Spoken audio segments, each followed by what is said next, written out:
The periodic table of elements, the foundational testament of all chemistry, is wrong.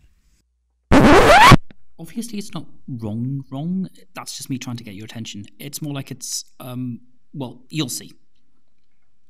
Why a table? Well, arranging chemical elements in a neat table came about because many of them have similar properties. As elements get heavier, the same qualities come around again periodically.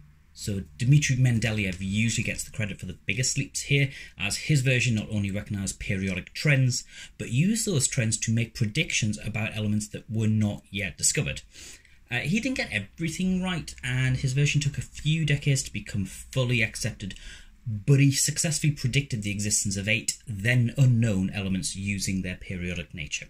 Today, we have a table of elements that arranges the elements by increasing atomic number and organises them into columns, known as groups, according to those recurring properties.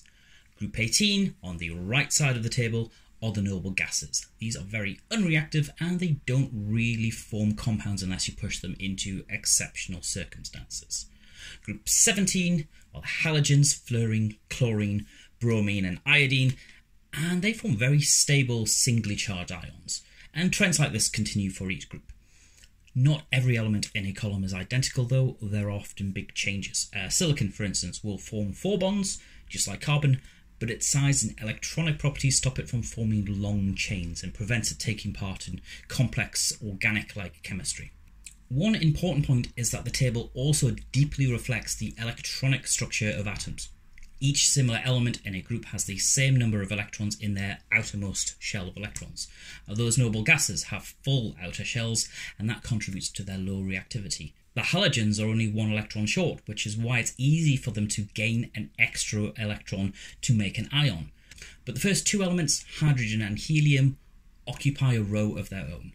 The very first shell of an atom becomes full after just 2 electrons, meaning we restart on the next line down after just the 2 elements.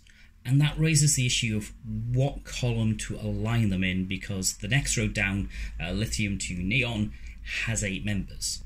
Helium, thankfully, is fairly unambiguous. It's unreactive, it has a full, closed outer shell of electrons.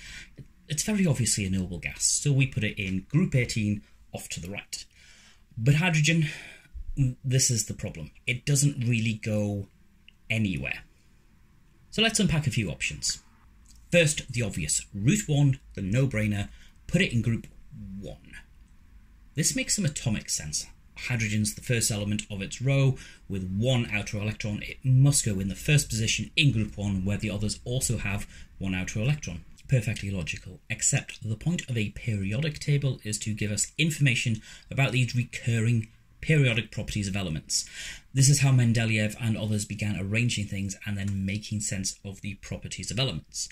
And if we look down group 1, we see a lot of metals. Metals are shiny, conductive, crystalline, but hydrogen isn't. It's a gas, it's molecular. But you can compress hydrogen into liquid metallic hydrogen, such as in the core of gas giant planets. Well, yeah, we can, but we've done that with several elements now, and we can get metallic allotropes of carbon and even phosphorus. This isn't really an argument for anything. But what else? We can drop the group 1 metals into water and they form alkaline solutions, which is why they're sometimes called alkaline metals.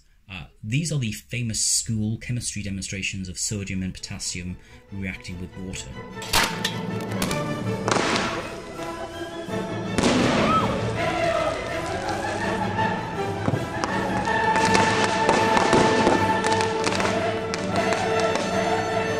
Hydrogen, well, not so much. It doesn't really react with water in its elemental form.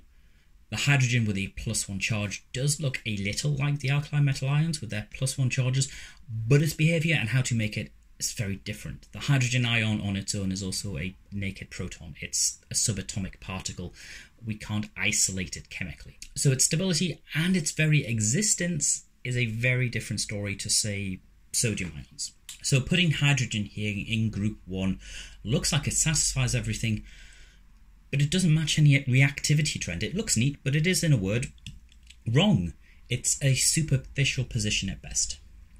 Now let's look at another equally valid argument from electronic structure, but one that isn't quite as popular.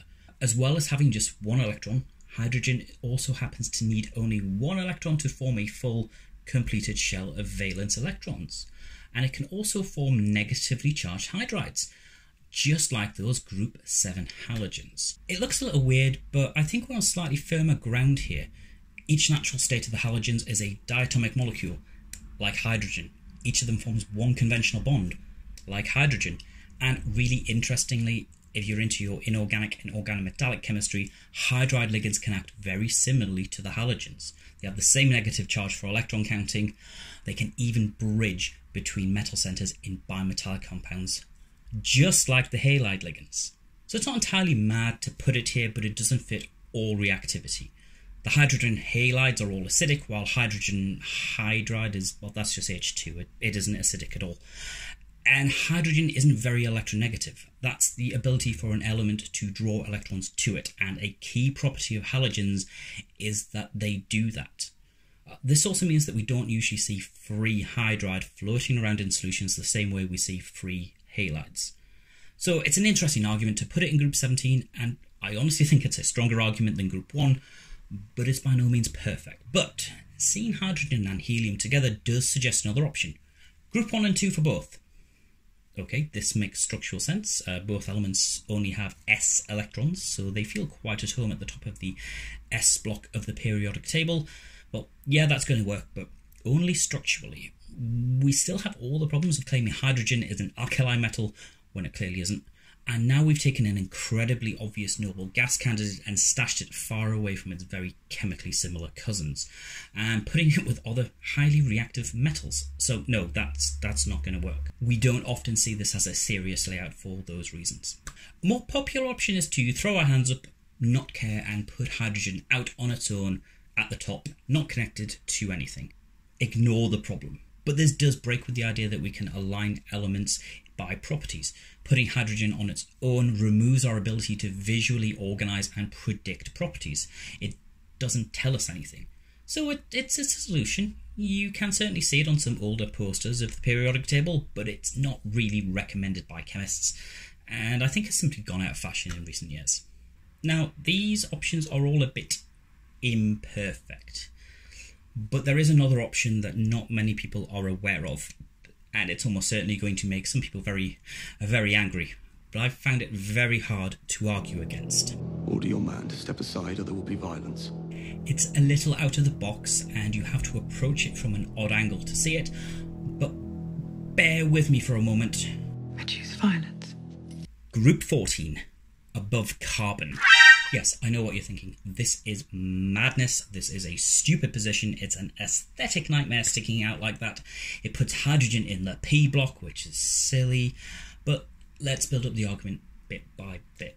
That single electron in hydrogen can be considered as one valence electron, or one valence electron short of a full complete shell, or, and this is the out of the box bit, because the first row can only take 2 electrons, it can be considered half-filled. Now, these half-filled points in each row of the periodic table are often interesting places. Properties that usually vary smoothly across the row will often see a slight step change at that midpoint.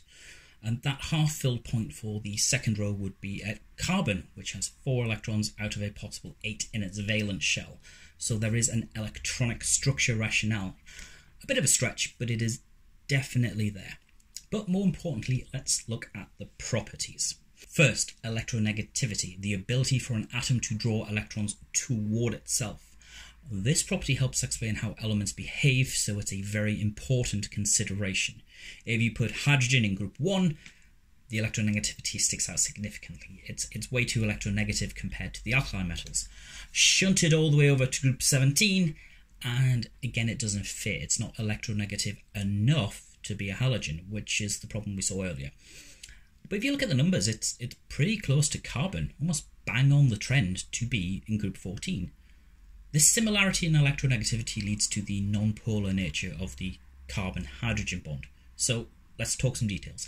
The bond enthalpy, the energy required to break a bond for a dihydrogen molecule, is 436 kilojoules per mole, which is 100 kilojoules higher than a typical carbon-carbon bond, which in turn is 100 kilojoules higher than a typical silicon-silicon bond. Also, the typical carbon-hydrogen bond is 413 kilojoules per mole, which makes the CH bond and the HH bond more similar than you might expect.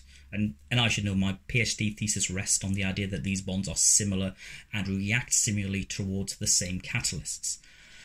There's also a very similar combustion chemistry. We know that alkanes, that's the organic chemicals of just carbon and hydrogen, burn to form carbon dioxide and water. Well, H2 fits that trend. It's an alkane of 0 length. We can also draw a strong relationship between water and alcohols if we conclude that hydrogen and carbon are chemically similar enough to belong to the same group. Hydrogen fits really well in group 14, or at least it fits better than the others. So ultimately, which is right? Well, none of them, really, or all of them. And this is the important thing. The periodic table is something we have made, and we made it to help make sense of patterns we observe in nature. The periodic table is slightly isomorphic with electronic structure, but it's not the full quantum mechanical description. The map is very much not the territory. The table is a tool which we use to make predictions about the nature of elements and atoms, and the question is how well that tool helps us do that. There have been some other attempts to make completely different layouts, which can help smooth over some of the discrepancies in the conventional table. Some circular periodic tables exist to better reflect atomic structure. Some three-dimensional pyramid-shaped tables exist to try and make sense of the weird electron-filling rules that the elements seem to follow. But for the majority of these alternative tables, the main weakness is that they're just not very readable. And if your table isn't readable, it's not going to be a practical and useful tool. So that's really the key take-home message. How well can we use this tool? And providing you can use it and understand what it means, you can stick hydrogen wherever the hell you like. Probably not above boron. I have no idea what's going on in this one, but someone uploaded it to Wikipedia Commons and makes no sense at all. I've really tried to make sense of this, but I'm stuck. So if you know, please do leave a comment, like, share and subscribe and all that.